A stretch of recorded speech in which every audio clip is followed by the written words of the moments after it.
going well with you and your family. God bless you. Hope that all is well with you. And I want to go live and talk about this young man today. I want to talk about King Sahure or Sahura. So I hope that you are doing well. And I want to say up front, I want to dig into his life because I think there are things that we can learn about the life of this king and some of the things that are ancillary to him, but also part and parcel of the life of Kemetic people that we just don't talk about, like the idea of medicine and how medicine was practiced in ancient Kemet and various things that he did with respect to the cartouche and the worship of Ra and that type of thing. And there are a lot of things about his life and documents associated with his life that we can talk about. And I'm going to say up front, I want to thank you so much for joining me.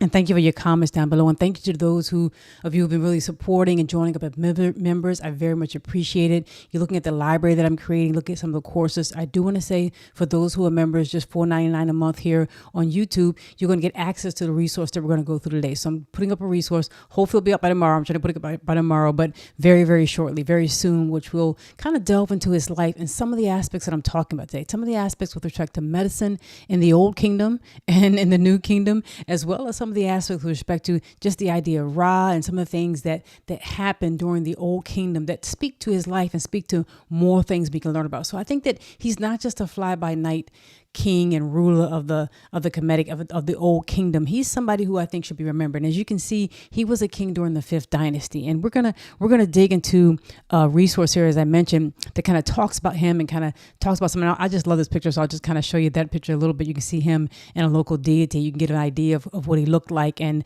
the deity that's saying beside him. I think it's a fascinating piece of artwork and representation of him. So we're gonna dig into a number of things with respect to him and his life as we go through this resource. And as I mentioned, this resource that I'm going to be going through, I'm going to be offering to those people who are members on my website, members here on YouTube. And as you know, I'm putting together a library. I have a library of resources that are like this, that dig deeper into aspects and topics with respect to ancient Kemet.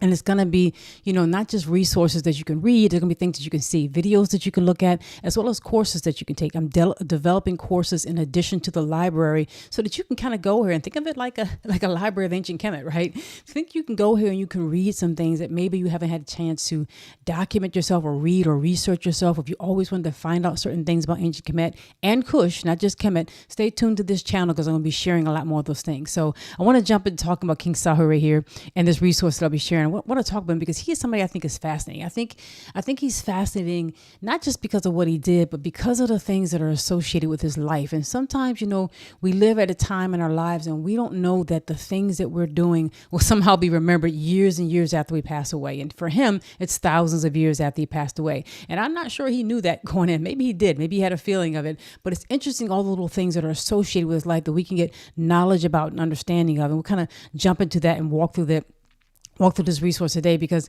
as I think about it, everybody wanted to be cast into eternity.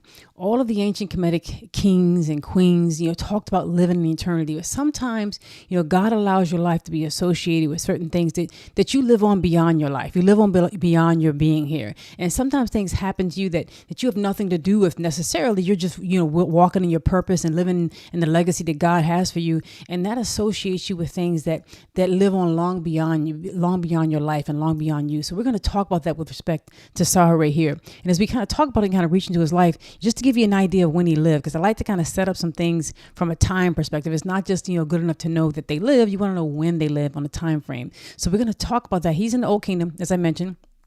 And he would have been, so you have the Old Kingdom from around 3100. And I mean, they try to separate the Old Kingdom from the 1st and 2nd dynasties. And as you know, the pre-dynastic era in southern Kemet just rolled into what was the dynastic era. So we really talk about longer than 3100 BC.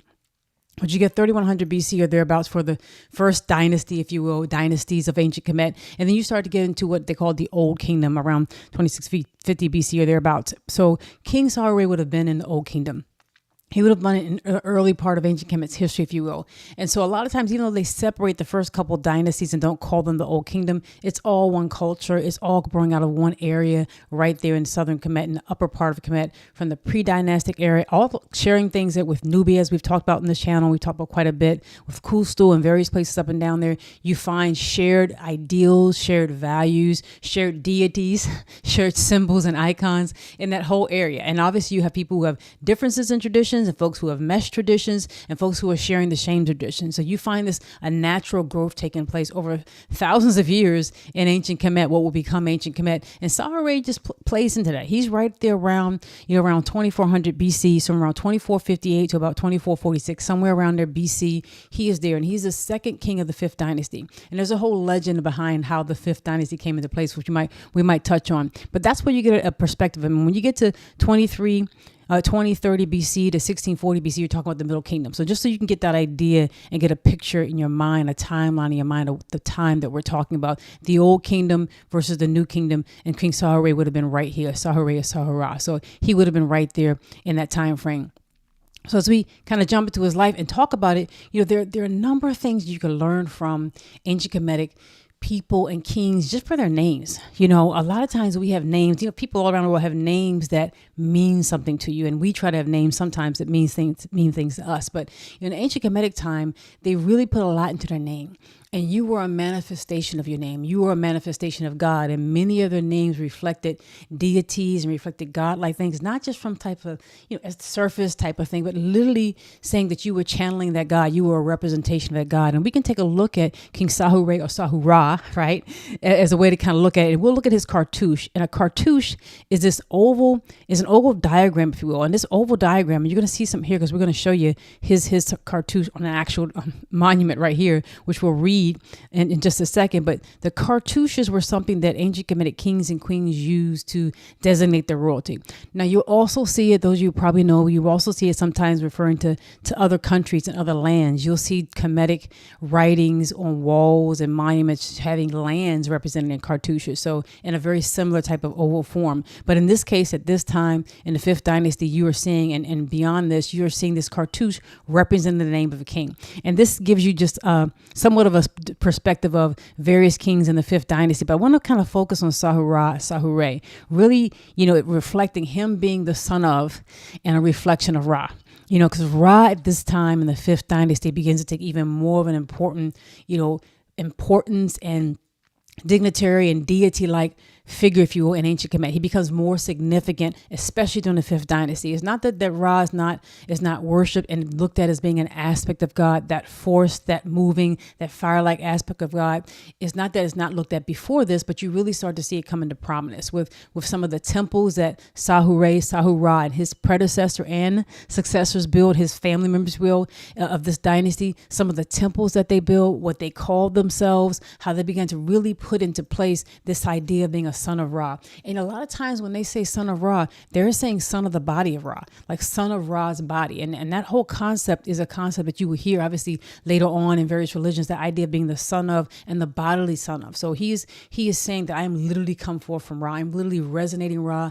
Ra is in my soul. I'm a personification of Ra. I am that which comes for him. So come forth for him. So this cartouche is very interesting because you can see this little circle-like symbol is Ra. So a lot of times, if you're looking yourself at ancient Kemetic writings, or you just happen to be looking at a picture or looking at reading something, and you see this kind of symbol with a little kind of hole in the circle, that circle in a circle, if you will, a lot of times that's Ra.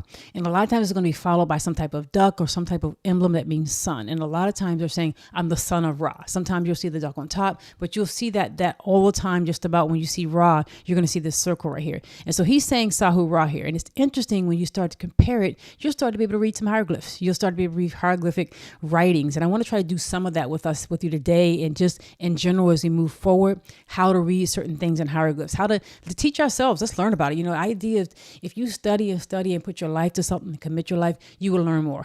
I always say shoot for the stars, you'll at least hit a lamppost, right? If you go and you move forward, you will grow. And when you grow, your children grow, your family grows, your community grows. So we're going to try to do as much as we can, look and reading and figuring out a lot of these things as we can as we look at hieroglyphs and things of that nature, because why not? This is all about life, right? You live and grow and be a lifelong learner, right?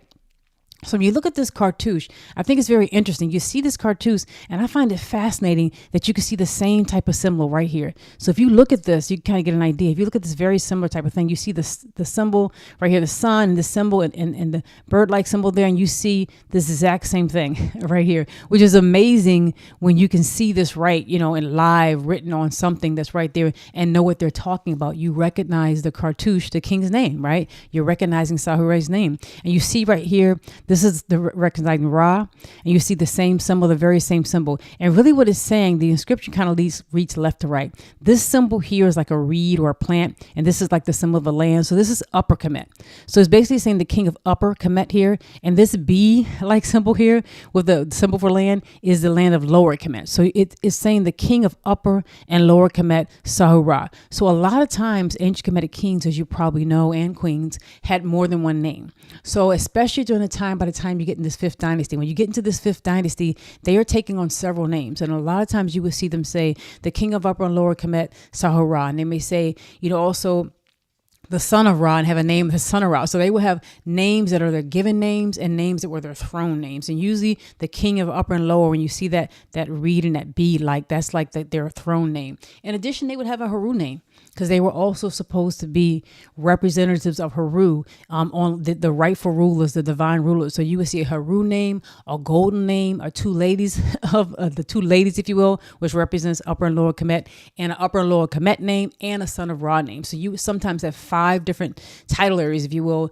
that kings and queens and rulers would have in ancient Kemet. And you're seeing an example of it right here. You're seeing one right here on this live, depiction right here of the king of Upper and Lower Kemet, Sahure. And I think that's just fascinating that you can see it and begin to be able to kind of decipher some of the ways they looked at themselves. So it becomes clear when you look at that he's seeing himself obviously as a king of the two lands. They're looking at the two lands as being significant, and that he is associating himself with Ra, that he is really channeling Ra. God bless you. Hope that you are doing well. So as you start to think about that becomes a very, very important thing. So as we look at this, we're going to just kind of do a quick one. So I'll just do quite a bit. So we'll start looking right here as we move forward. And as we move forward, we're going to just kind of look him. So we have the king in Upper Lower Kemet. So we're looking, we can see deeper into him. We can jump into him and kind of see what's going on as we kind of did for us, had to check something right there. So as we kind of look forward, we start to see that the fifth dynasty, the whole idea of the fifth dynasty becomes like a significant thing. So you start to have this transition from, what was going on in the fourth dynasty. And the fourth dynasty is when the Great Pyramids were built. So you have the Pyramid of Giza, you have the Pyramid of Khufu, and of Khafre and Menkaure. You have those great pyramids. And the third dynasty is when King Josia lived and the step pyramid was built. So you're seeing this whole, really big history, if you will, of ancient Kemet just flourishing in the third and the fourth dynasties in particular. And they start to transition then into the fifth dynasty. And the fifth dynasty, just to give you a list of kings so that you can see it in your own mind and kind of get a list of the names right there. You see Yusakar, and you see Sahure.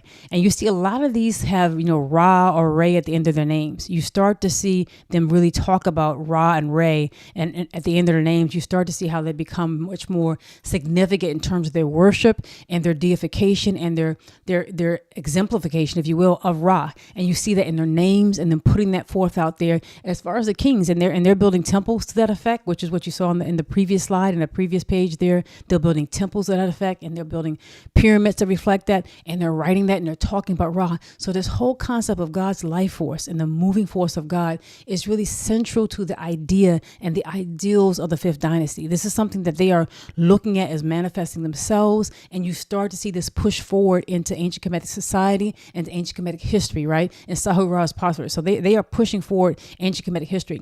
And I think it's worth noting, and I know there's some people who might have some comments down below who can talk about that, but some people who will look at, what were the documents that we found that help us know who the kings were in ancient Kemet. So some of that, and that relates to Sahure. That's why we're going to talk about it. But if you have other comments, please put those comments down below, because I believe there's a great deal that you can do. And God bless you. How you doing, Team Z? God bless you. Hope you guys are doing well. Neswet, God bless you as well. Then help you doing good as well. So as you look at that, you start to see there are several documents, if you haven't heard of them, I want to share with you, because there's more than what's on this list, but these are some of the major ones, and it gives you a chance to research it, to look it up for yourself and start to look into it. So what documents, how do we know, when the rulers, who they were and when they ruled? So there's several documents that have stood out in history that helps us. And one is the Palermo stone. And it's interesting because King Sahure is mentioned on the Palermo stone, which is why we're talking about it as we're talking about him. But the Palermo stone is really a fragmentary stone, a piece of stone that was held in Palermo, Sicily, in Italy. And it's really funny how a lot of these documents are named after European cities. I mean, these are the people who are keeping them. These are the people who had them. These are the people who took them. But, it's really funny. And we don't name them, after someplace in Kemet where it's from, or we know it's from, or to reflect where it was from. But it's named after like a city or a place in Europe, and in this case, Italy, and in a couple places, Italy. So the Palermo stone was really a stone. It was a fragmentary piece of stone that really went through the accomplishments or the annals of yearly or biannually, if you will, accomplishments of kings from the first dynasties all the way up to the fifth dynasty. And that gives us an idea, because you see this authentic documenting, what was taking place before them from the early dynasties up into the fifth dynasties. It gives you some idea, okay, who must have lived and when must this have been written? Well, it had to at least have been written in the fifth dynasty because it's including people from the fifth dynasty, and it stops after that. So it's pretty clear that it dates to that era. And by the way, it was written, the words on it, the things that are included in it. So it's the Palermo stone. So if you're looking at that and you want to take a look at that, it's Palermo stone. You also have the kings listed at Abju, or Abydos, if you want to say this. So King Seti and his son Ramses II. Ramses II is the son of King Seti, which is Seti I, which is interesting to me because growing up, I never really completely associated Ramses II with anybody, really. I didn't even know who his father was, but his father was pretty famous in and of himself. So Abydos, Ramses II and his dad, Seti I, have kings lists, and they're written on their temples at Abydos, and they're written there. And they give you a list of kings from early dynastic eras up to them. So you start to also begin to see, when you see these lists of rulers, sometimes they will include people or exclude people. Some people consider people legitimate rulers. Some people didn't. There were intermediate periods. But as you start to make these things overlap, you can see certain people mentioned over and over again. And it's clear that they're mentioned on several documents that were written by kings or for kings that included a certain number of people from the beginning of ancient Kemet up until their times. And you can start to see overlapping things. Oh, yeah, this person was a king at this time. This person did this. You start to can put some pieces together. So the king's list at Abju, if you will, or Abydos, is one of them. You have one by Seti I and one by Ramses II. They have two king's lists there that they have written. And so as you can see that also you have the Turin Papyrus. So I wanted to kind of touch on that. If you are looking at that and you were kind of jumping into that, the Turin Papyrus also looks at that. And that is something that's being held in Italy. That's why it's called the Turin Papyrus. But it was written during the 19th dynasty under Ramses II. It talks about kings from the earliest times until Ramses II. And then you have, you find these documents that start to give you, as you kind of putting the pieces together, you're like a historian. You're kind of like a detective. And you're putting a lot of pieces together. And the thing about ancient Kemet, there's so much history. I mean, there's probably more artifacts from ancient Kemet than there are from other countries and other ancient societies anywhere in the world. I mean, places from ancient Kemet and pieces and artifacts and pieces of this puzzle are all over the world for various reasons, for salvage regions, because people stole a lot of stuff, because for all people were there excavating, all kinds of reasons. But you have them all over the world. You have these remarkable artifacts. There's probably more that we know from a historical and a grave site, if you will, perspective from ancient Kemet than we know about any other ancient society. There are many societies we don't know a lot about them from, but ancient Kemet we do. And the Turin Papyrus also is one that gives us a list of kings from Ramses II time and before him. And then you have Manetho. He was a priest during the Greek, the Ptolemaic era, if you will, in ancient Kemet, and he wrote a list of kings, the history, if you will, of ancient Kemet, probably under the command of one of the Ptolemies, one of the Ptolemaic pharaohs or rulers at that time, around 300 BC. And they believe he probably had access to some data that other people didn't,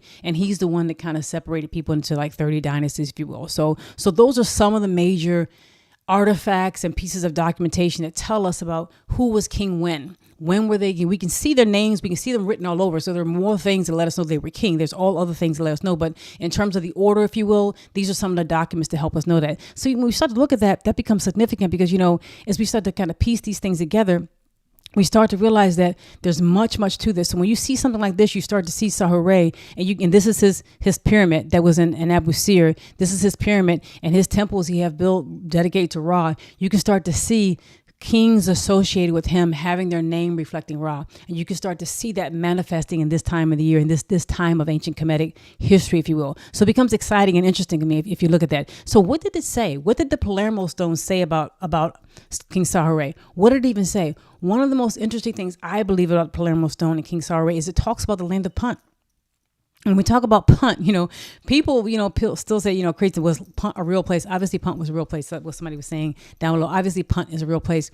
he talks about his expedition to Punt, and there's no reason to believe that it's any different than expeditions he took other places. But this Palermo stone, as I mentioned, which we already talked about, which was written in the 5th dynasty and talked about the accomplishments of various kings from ancient Kemetic history, in early times up until the 5th dynasty, up until around about this time. It includes several things about Sahure, and once again, he's associated with things in history that are making him famous, that are making us talk about him now, that are making his name live forever, if you will, live into eternity, if you will, have a legacy that lasts long beyond his life, if you will. So it talks about year 6, and they had numberings, if you will. They took a certain type of census, if you will, every other year in ancient Kemet at some period of time. They took these censuses where they would look at cattle and number things that were very significant to their survival. And they wanted to be able to count how much do we have, how many resources do we have in a given area and around the country to help us manage, at tight times and important times. So they took various censuses throughout ancient Kemet, at times every other year and then at times every year. And that's somehow to how you will see the numbers based in the Palermo stone. It talks about the number of, or the year of a certain numbering, if you will. And that meant a census that they were taking of cattle and various things like that.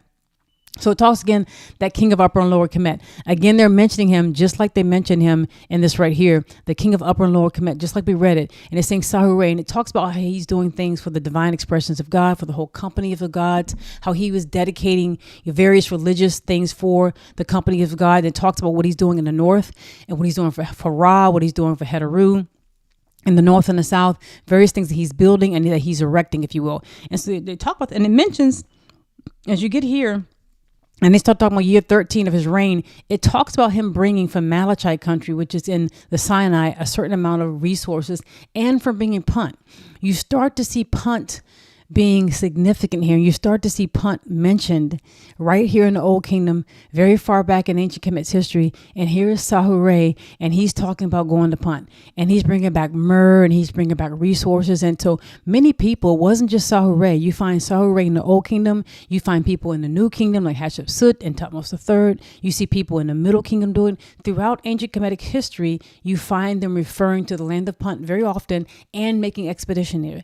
The understanding that Punt was God's land, that there were resources that they believed that grew or that were from Punt that were essential to being able to provide God and their expressions of God with authentic offerings, with things that are placed where they're from, like from God's land, as well as quality of offerings. When you did something that was significant, when you went that far to give God myrrh from God's land, to bring back whether it was type of resources to be able to put inside your temples, that was a significant thing to do. And that was something so important that Sahure mentioned it in his annals. One of his major accomplishments that he did that year is that he brought back from the land of Punt, many pieces of myrrh and sections of myrrh, electrum, which is kind of like a mixture of gold and silver, if you will, staves and various from the 7th numbering at a period of time with his 13th year of rule, if you will. So he's talking about bringing back various pieces of. Now think about this. We think about a gold alloy like electrum. We think about myrrh. We think about these resources they're bringing back from Punt. The people of Punt had to also be pretty advanced. The people of Punt had to also be doing something, to be trading with people, to be in that part of the world, in that part of Africa, having all kinds of people from people who would have been in Kush and Yam and all over that area. I mean, there are people in this area other than the people in Kemet. I mean, there are people in this area other than the people who are right along hugging the Nile. There are other people in the area. And it's believed that Punt would have been closer to the coast, but given the descriptions as to where it was. So you find the people of Punt must have also been pretty remarkable people. You find that they were probably also trading with people and a part of this whole network that was along the Nile Valley. And they were, as we know from documents, also interacting with people from Kush. We know from Kemetic documents of Kemetic people going to Punt and then coming back and on the way getting Kushite people, that they had to have known each other and interacted, and they at least interacted on that trip. So we know that there was interaction with Punt and the rest of the people in this given area, which is kind of significant. And so King Sahure stands out for that. He's bringing resources from Punt, and this is 2400 BC, 2400 years before Christ, 2400 years before Christ. He is talking about being in Punt and bringing back this and recording it in his annals in the Palermo stone, which you can read and dig up for yourself as being one of the recorded things that he did that was significant. So as we think about that, he's looking at that and he's kind of jumping to that as something that's significant for him, and because something that we can remember him by, something that we can start to say, hey, this gentleman is marking things about his life and saying things about life that really jumps out at us. It really jumps out at us as something that he wants us to remember, right? So as we start to do that and look at that, we can look at other aspects of his life, because as we move on and we talk about the numbering, and this, by the way, just to give you a picture of it so that you can see it, this is a picture of the king's list in the Bible. So the one I told you that King Seti the first and Ramses the second had, this is an example of that. So you can take a look at that and just kind of see yourself a list. And if you can get an idea, if you see really up close, there are cartouches that are there that you can kind of see. They're listing cartouches, just like we saw before, of various kings from early dynasties up until the time of Seti and Ramses II. So you can see these cartouches, and when you get to learn to read them, you start to see the kings' names and what they mean and why it was significant, why they were referring to themselves. As you can see the son of Ra right here. If you can even see right here, you can see the son of Ra. Right here, you see that sun, and that duck is basically saying the son of Ra. And you can see the bee and the reed. This is the king of Upper and Lower Kemet. This is literally what you're giving two titles of the name, king of Upper and Lower Kemet, and here's the name, and the son of Ra, and here's the name. So this would be a throne name and a given name for the person that they're talking about there. So you can start to read these on your own and see when they're talking about the son of Ra and talking about the king of Upper and Lower Kemet. I think it's fascinating when you start to decipher these things yourself and come along on this journey with me, because I hope that we can decipher many of these things. And as soon as I find out about them and share them with you, I'll be putting things out there so that you can learn and read, and maybe you can pass it on to your children, or just know some things that you've always wanted to know in your life, because all of this documentation, we never talk about it. So many people talk about ancient Kemet, and we just talk about them without really trying to look at how they said things about themselves, without looking into the documentation. Because one thing that's significant, in my opinion, is the literature. Their documentation is amazing. Their literature, their literature that's religious, their literature that is fanciful, their literature that talks that's historical, that's civic, if you will. They have a whole body of works that give us so much information, insight into people, thousands of years ago that help us today. And we almost talk about them as if they have no literature, as if they didn't write anything down. And we have so many papyruses and so many pieces of document in stone and on what is literally the word that paper comes from, papyrus, from them, that we really don't talk about it. And I think that that's kind of a shame, and we should kind of move forward and do more than that. So as I kind of jump into the next part of it, God bless you. Hope that you are doing well. How you doing, Brenton Hopkins? God bless you. Hope that you're doing well. So let's jump into. Let's talk more about this. Let's jump into more of this and see, what are we talking about? This next inscription that we're going to look at, that's from Sahure.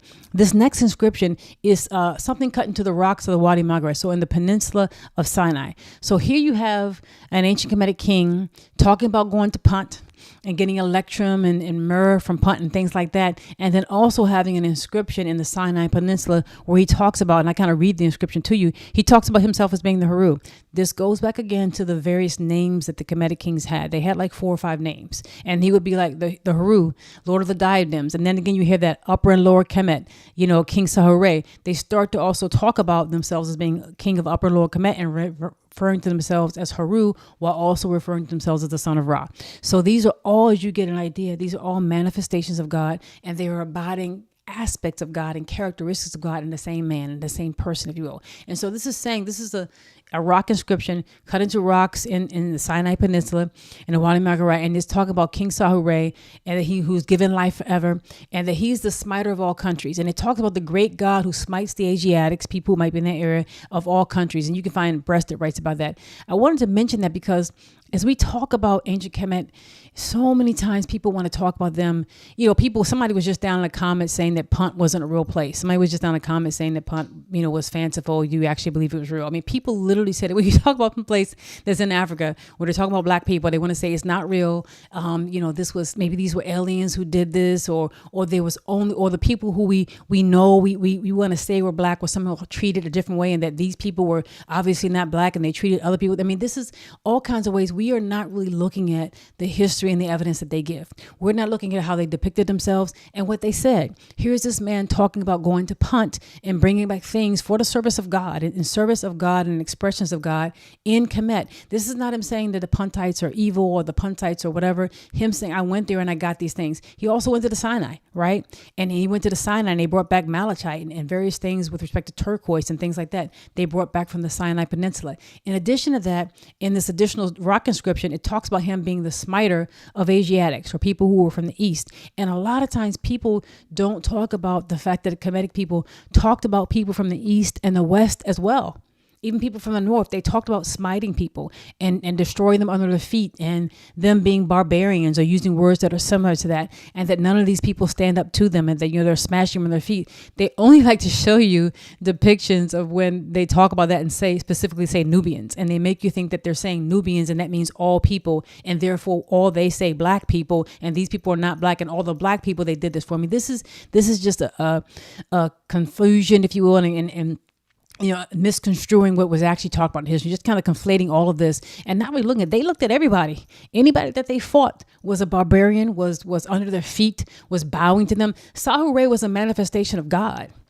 He wasn't bowing to anybody. None of the kings were. They were not going into Levant, into what is today Lebanon or Israel or Syria or the Sinai Peninsula or any of those areas and saying, we're going to bow to you. They're not even going to those people, seeing them as their equal. They're going to them saying, I'm a manifestation of God. You will bow to me.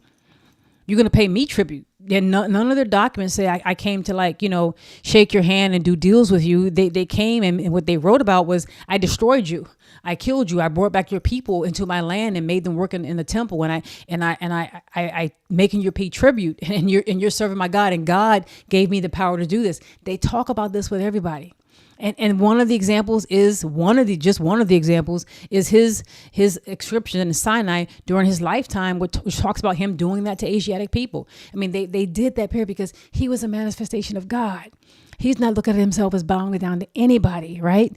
And he fighting, and if people were fighting Nubians, and people before him fought Nubians, if they were fighting Nubians, they were fighting him. And yeah, they talked like that. And yeah, they also in the same very much breath and in the same next couple lines or whatever, say, I went to Punt and I brought back God's land. And it's not a hating of Punt. So you find that people talk about that because they're manifestations of God, and they're not bowing down to anybody. And yes, they said this about Asiatic people too, people to the west, and all over their borders, people that they interacted with. So that's the truth. And you can look at that and kind of look that up. So as we jump into it, and I'll just check the chat real quick. God bless you. Hope you're doing well. Anything you want to comment, just feel free. I thank you so much. God bless you. So hope you're doing well. So as we look at that, they are jumping into this. So as we start to look at that even more, he's saying that in the Wadi Hammamet, and he's talking about what he's putting forth. And then there is an interesting part. There's an interesting part to another inscription, because we don't have it's not like we have 15,000 things that talk about and document things with respect to Sahure. It's not like we have 15,000 of them, but we have some significant ones, as I mentioned, to speak to his life and some things that are important around his life. And one of the things he did during his lifetime was he basically developed and gave a gift to a person who was a king physician, who was one of the chief physicians, or the chief physician in his palace. So the chief physician in his palace, and the person's is named, left a document of this. This person right here left a document of this with respect to King Sahure in his tomb. So this gentleman here left a document and talked about him being a chief physician in the palace of Sahure, and that he had asked Sahure for these false doors that are supposed to be there for you to be able to pass through, for your soul to pass through in the afterlife, to come back and interact with the people of you and interact in the land of living, taking whatever form you wish. Sahure decided to grant his wish. Sahure decided to order his artisans and his chief architects to come and bring the materials in front of him in his court, where he held court every day, and make the materials in front of him for his chief physician, to make the materials for him, to put on the color, add the paint, to do all, and make sure that, and supervise basically the work himself. And that would have been a remarkable thing for a king to have that done necessarily in his court in front of him, to watch him do it. And so the physician is talking about this in his tomb, how Sahure did this for him. And Sahure says, I'm doing this. And once it was finished, it was apparently a beautiful piece of artwork. Once it was finished, Sahure says, as God lives, as the breath of God and life is in my nostrils, I pray that you go to your grave at a very, very old age, and that you go there with respect. That you go to your grave respected. So Sahure kind of shows you what kind of man he is, what kind of person he is, that he would take this physician's soul and this physician's request and his afterlife so seriously that he would oversee it personally and send them off with a personal wish and a personal belief, if you will. So that's the kind of man he was. It kind of gives you an idea, a peering, if you will, into his heart, if you will, into his mind. But what it also says to me, when I think chief physician, I think, wow, we're talking about physician, and we're talking about, medicine, if you will, in ancient Kemet. What were physicians like?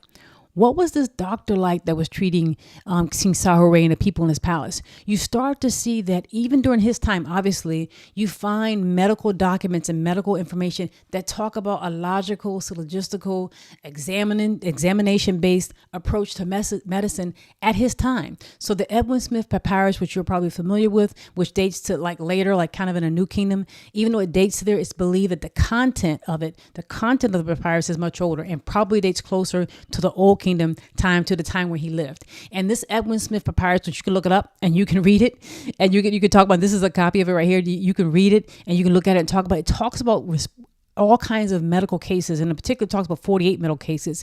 And it talks about structuring each case and looking at each case in a very empirical and in a very specific way. It's talking about looking at almost a scientific method. We talk about the scientific method from a standpoint of being able to observe a phenomenon, being able to take notes, being able to see things that are repeated, being able to share that information, sitting back and letting the information feed into you and not you making assumptions about it, if you will. That's one of the aspects of approaching things scientifically, right? Well, this scientific method and approaching was there in the Edwin Smith Papyrus, whose content and information dates back to the Old Kingdom, probably to his time, probably closer to his time.